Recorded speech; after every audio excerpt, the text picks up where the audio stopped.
우리 저와 앞뒤 인사하겠습니다. 잘 오셨습니다. 사랑합니다. 축복합니다. 잘 오셨습니다.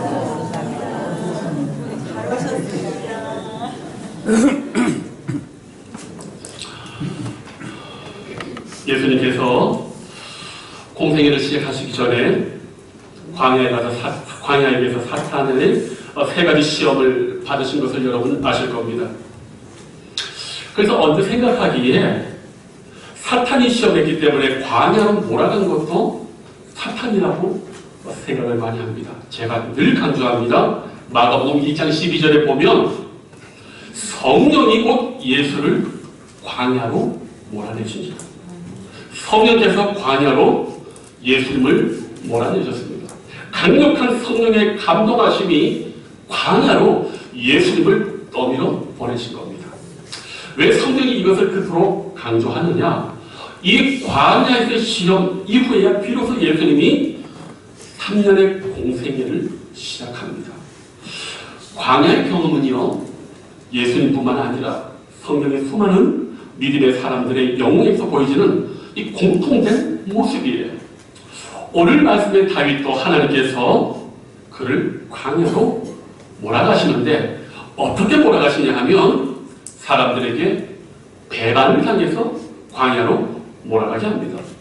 그런데 놀라운 것은 이러한 배반을 당한 이 다윗이 광야에서 보여주는 영성의 모습이 아주 품격이 있어요.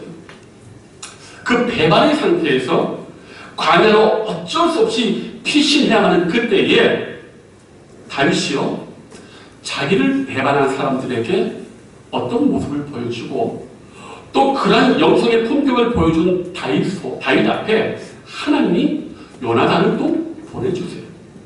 저는 오늘 말씀 속에서 하나님께서 우리를 이 광야로 몰아가시는 의미가 무엇인가, 특별히 다윗의 모습을 통해서 오늘 이 시대에 우리에게 주시고자 하는 그 하나님의 은혜가 분명히 있다고 보고 오늘 광야 속에 있는 다윗의 영성의 그 진면목을 우리 한번 살펴보고 은혜 받는 시간 되기를 축복합니다.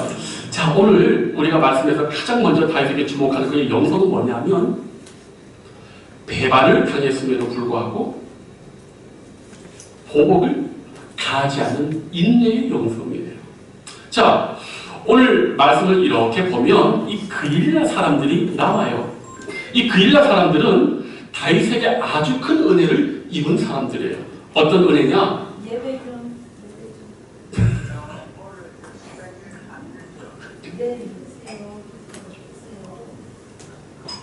그일라 성이 이렇게 해프닝이 일어날 때 은혜로운 거예요. 어쨌든 그일라 성이 북쪽 지역에 있어요.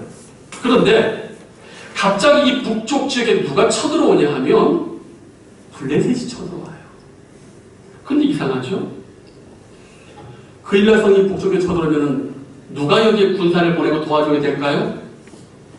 사울 왕이 도와줘야 될 거 아니에요.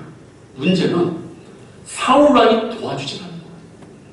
그래서 이 사람들이 어떻게 했냐면 그냥 쫓기고 있는 다윗에게 가가지고 도와달라고 요청을 합니다. 어때요? 우리 사람 돕는 거 잘 도와주잖아요?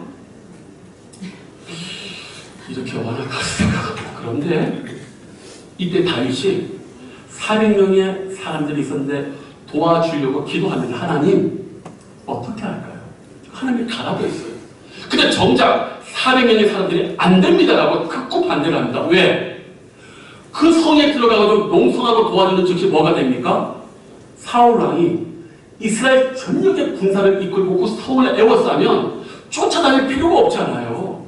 성에 들어가는 순간 온 군사를 이끌고 삽시간에 동안의 근지로 포위하면 그냥 끝나는 거예요. 자, 이걸 알고도 여러분 가시겠습니까? 다윗이 또 기도해요. 하나님, 백성들이 이렇게 얘기하는데 합리적인 말입니다. 정말 그럴 것 같습니다. 어떻게 할까요? 하나님이요? 가라고 해요. 그 기도의 응답을 400명이 얘기하니까 놀라운 건 뭔지 압니까? 하나님 그렇게 당신에게 말했다면 들어갑니다. 그리고 블레셋에서 이 사람들을 전부 다 구출해내요. 어때요? 그런데 참 이 말씀 보면 무슨 일이 벌어졌냐 하면 그 그일라 성 주민 가운데에 이스라엘 전역에 사울이 다윗을 잡으려고 적자 스파이를 다 곳곳에 심어놨어요.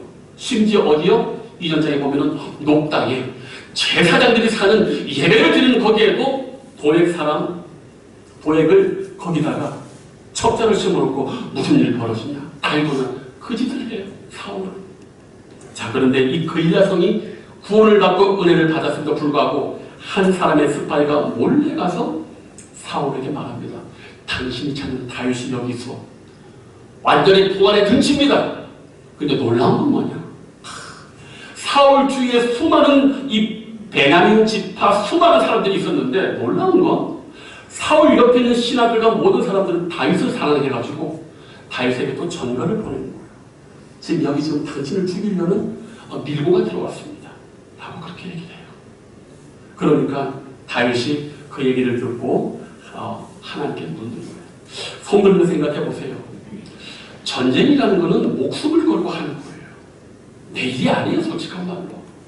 그리고 위험을 무릅쓰고 성 안에 들어가서 농성하고 해줬는데 밀고 했단 말이에요. 기분이 어때요? 좋아요? 어렵죠. 그런데 더 놀란 건 뭐냐? 이때 대제사장 아비의 아들이 에벳을 가져가면 에벳 앞에 그 우림과 투명의 이 흉패가 있단 말이에요. 그걸로 아마 하나님께 물었던 것 같아요. 그런데 하나님께서 다윗이 이렇게 물어요. 하나님, 그일라 사람들이 나를 그의 손에 넘기겠습니까? 무슨 말이에요, 속으로는? 내가 이토록 은혜를 베풀었는데 이 사람들이 이 죽음에서 내가 구해줬는데 나를 넘기겠습니까? 그리고 또 두 번째가 뭡니까? 사울이 나를 잡으러 올까요? 라고 얘기를 해요. 그런데 신기한 건 뭐냐면 12절에 하나님의 대답이 순서가 바뀌어요. 다윗은 분명히 그일라 사람들이 나를 넘깁니까? 이게 첫 번째고 사울 왕이 오는 게 두 번째로 묻는 거예요. 근데 하나님은 순서를 바꿔서 대답해요. 사울이 온다. 그리고 나서 그일라 사람들이 너를 넘길 거다. 왜 그렇게 했을까요? 우리 하나님도 마음이 아픈 거예요. 다윗의 관심사는 나에게 은혜를 준 이 백성들이 나를 배반하기를 묻는데 답은 명확해요. 그런데 하나님은 다윗의 마음이 아플까봐 사울이 먼저 온다. 두 번째 질문의 답을 먼저 해주시고 이 백성이 너를 넘길 거다라고 이렇게 이야기를 합니다. 보통 이렇게 되면요. 우리 같으면 어때요? 기쁘게 돌아갑니까? 아니요. 대부분의 사람들은 분노를 이기지 못하고 은혜를 뭘로 갚아서 다 죽일 수도 있어요. 근데 놀라운 게 뭔지 아십니까? 오늘 다윗이 13절에 보니까 다윗과 그의 사람 600명 가량이 일어나 그일라를 떠나서 이게 다윗의 영성이에요. 은혜를 베풀고 목숨을 다해서 살려준 이 배반한 사람들에게 다윗이요 분노를 그들에게 나타내줘도 어떤 불통도 하지 않고 말하지 않고 조용히 떠나버려요. 왜 그랬을까?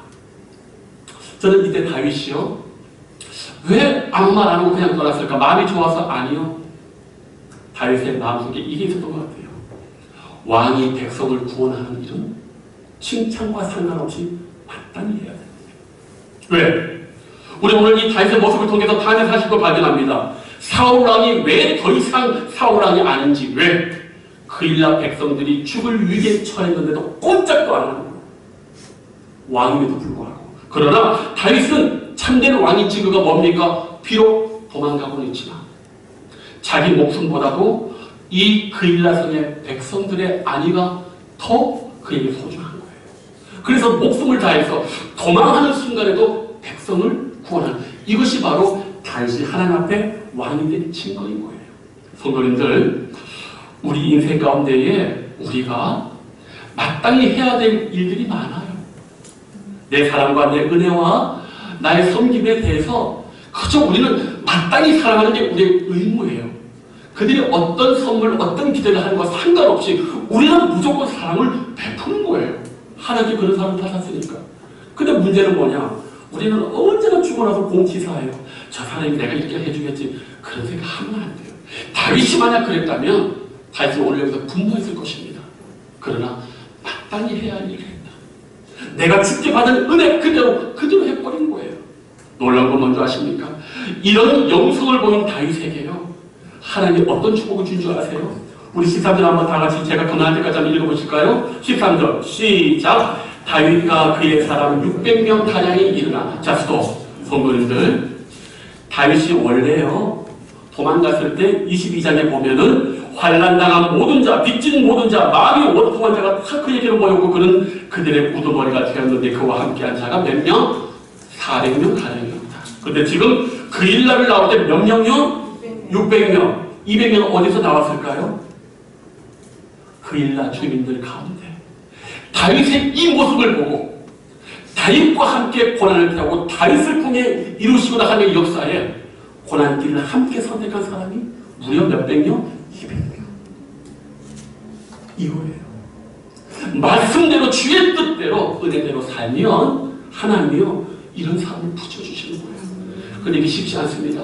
성을 떠나서 이제는 집도 절도 없는 다윗 피난길, 사울왕의 반역자의 무리에 그들의 인생 전부를 맡기겠다고 그 고난길로 직접 뛰어든 사람이 200명이라는 거예요. 인간적인 생각은 못 따라옵니다. 그러나 다윗이 그 모든 걸 알고도 말없이 계속 물러가는 모습을 보면서 이 사람들이 본 거예요. 이 사람이 진짜 하나님의 왕이구나. 그렇다면 이 인생 이 사람에게 맡기겠다. 왜? 하나님을 그토록 믿으니까. 성도님들, 말씀대로 살고 믿음대로 살면, 주님만 바라보면 우리를 돕는 하나님의 사람을 생각지도 않은 사람들 하나님 보내주신다니까요. 우리 그걸 믿고 사는 거예요. 그래서 절대 사람에 대해서 원망하거나 우리가 그렇게 타박할 필요 없어요. 그저 사랑해주고 잘해주고 기도해주고 끝! 그거예요. 우리가 받은 은혜가 크기 때문에. 믿습니까? 이 은혜가 우리 성도님에게 축복합니다. 자, 오늘 이 다윗에게는요 이 모습만 있는 게 아니에요. 자, 어떤 일이 있었냐면 세상의 14절 말씀 보니까 다윗이 광야에 요새도 있었고 식과의 산골에 머물고 왜? 밑에 이유가 나와 있어요. 사울이 어때요? 매일 찾대. 부지런하지. 하나님을 이렇게 매일 찾고 기도해야 될 텐데 다윗 잡아 죽이려고 이 악한 일에 아주 세례보다 눈 뜨고 아주 눈을 번두고 하면서 매일 찾대. 얼마나 힘들겠어요 다윗이. 이 정도 되면 다윗도 지칠만 하잖아요. 그런데 놀라운 일이 벌어졌어요. 이 다윗에게 누가 왔냐 하면 요나단이 찾아옵니다. 자, 근데 여기 이 요나단을 만나는 다윗의 모습에서 놀라운 영성과 경건의 모습이 보여요.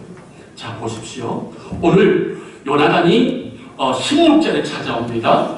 사울의 아들 요나단이 일어나 숲풀에 들어가서 다윗에게 이르러 그에게 하나님을 힘있게 의지하라 했는데.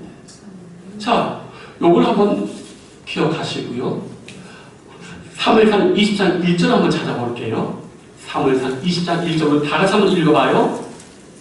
시작. 다윗이 라마 나윗에서 도망하여 요나단에게 이르되 내가 무엇을 하였으며 내 죄악이 무엇이며 내 아버지 앞에서 내 죄가 무엇이기에 그가 내 생을 찾느냐. 차이가 보입니까? 초기에 쫓겨났을 때 다윗이 억울함을 가지고 요나단을 먼저 찾아가요. 요나단을 먼저 찾아가서 퍼붓습니다. 내가 모르는데 내 죄가 뭔데 네 아버지 앞에서 내가 무슨 죄를 졌길래 내 생을 찾느냐.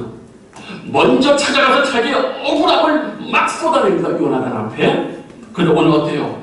요나단이 찾아왔어요. 어떻게 해요? 말하네요. 요나단이 먼저 와서 말해요. 예전보다도 더 힘든 상황에서 더 억울한 상황 가운데 다윗이요 가만히 있어요. 그리고 요나단이 말하고 있는 거예요. 성도님들, 오늘 이 다윗의 모습이요 우리에게 많은 걸 말해주고 있어요. 옛날보다 더 억울해요 지금 다윗은요. 그런데 지금 다윗에게서 보여주는 영성이 무엇입니까? 이 현실, 이 광야로 내몬 하나님의 뜻이 있겠지. 나로서는 용납되지 않고 나로서는 이해되지 않지만 하나님의 뜻이 있겠지 하고 묵묵히 불평불만하지 않고 묵묵히 침묵하는 영성이에요. 우리가 힘들 때 제일 먼저 짓는 죄가 먼저 합니까? 입술로 불평불만하고 타박하는 거예요. 그런데 예전에 혈기왕성한 다윗은 처음에 라만에 쫓겨날 때 요나단 직접 찾아가고 말을 막 쏟아냈지만 지금은 더 힘든 가운데 요나단이 찾아왔을 때 왜? 하나님이 보고 계시니까. 하나님이 보고 계시고 하나님이 알고 계시면 된 거예요. 뭐가 또 사람에게 아쉬워도 필요 없는 거예요. 참 이게 놀라운 다윗의 영성, 이 광야 가운데, 신광야 숲풀 가운데 고요히 하나님만 대망하는, 세상이 아무리 비바람과 폭풍으로 흔들어 제껴도, 몸을 흔들릴 수 있고 마음을 흔들릴 수 있어도 다윗의 신앙의 눈은 하나님께만 있습니다. 그래서 묵묵히 있는 거예요. 하나님께서는요, 우리 삶 가운데 납득되지 않고 힘든 아픔 가운데 있을 때 주님께서 모든 것을 하고 계신다는 것을 믿고 의지하는 사람에게는요, 하나님요, 이런 요나단과 같은 믿음의 사람들을 또 보내주셔서 위로하고 주의 음성을 들려주는 줄 믿습니다. 그러니까 분명히 있어요. 이럴 때 우리는 하나님 살아계시구나, 말씀이 맞구나, 이거 경험한다니까요. 이거 우리가 경험해야 돼요. 자, 근데 저는 오늘 이 요나단이요, 다윗에게 어떤 말하지 너무 이 말씀이 좋아요. 저는 우리 성도님들이 어려움과 힘든 가운데 있는 분들을 만날 때마다 이 말씀으로 위로했으면 좋겠어요. 하나님이 요나단의 입을 통해서 어떻게 위로하십니까? 16절, 그에게 하나님을 힘있게 의지하라. 힘있게 의지하라. 지금보다도 더 의지하라. 저는 이 말이 요나단의 말이기도 하지만 요나단이 다윗을 만났을 때 이 모습을 본 것 같아요. 예전에 격정적인 어린 그런 불평불만한 다윗이 아니라 정말 기가 막힌 이 어려움 앞에서 다윗이 늠름하고도 힘있게 견고하게 하나님을 붙드는 모습을 보고, 그래, 지금처럼 더 힘있게 의지해, 말하는 것 같아요. 신약에 이런 비슷한 말을 한 사람이 있어요. 사도 바나바. 마음 굳건히 먹고 주님과 함께 있어. 주님과 떨어지지 마. 이게 사도 바나바의 목표적인 복음의 주 메시지인데 이 요나단과 똑같아요. 그런데 사실은 여기 더욱 하나님을 힘있게 의지하라, 이 번역은 의역이에요.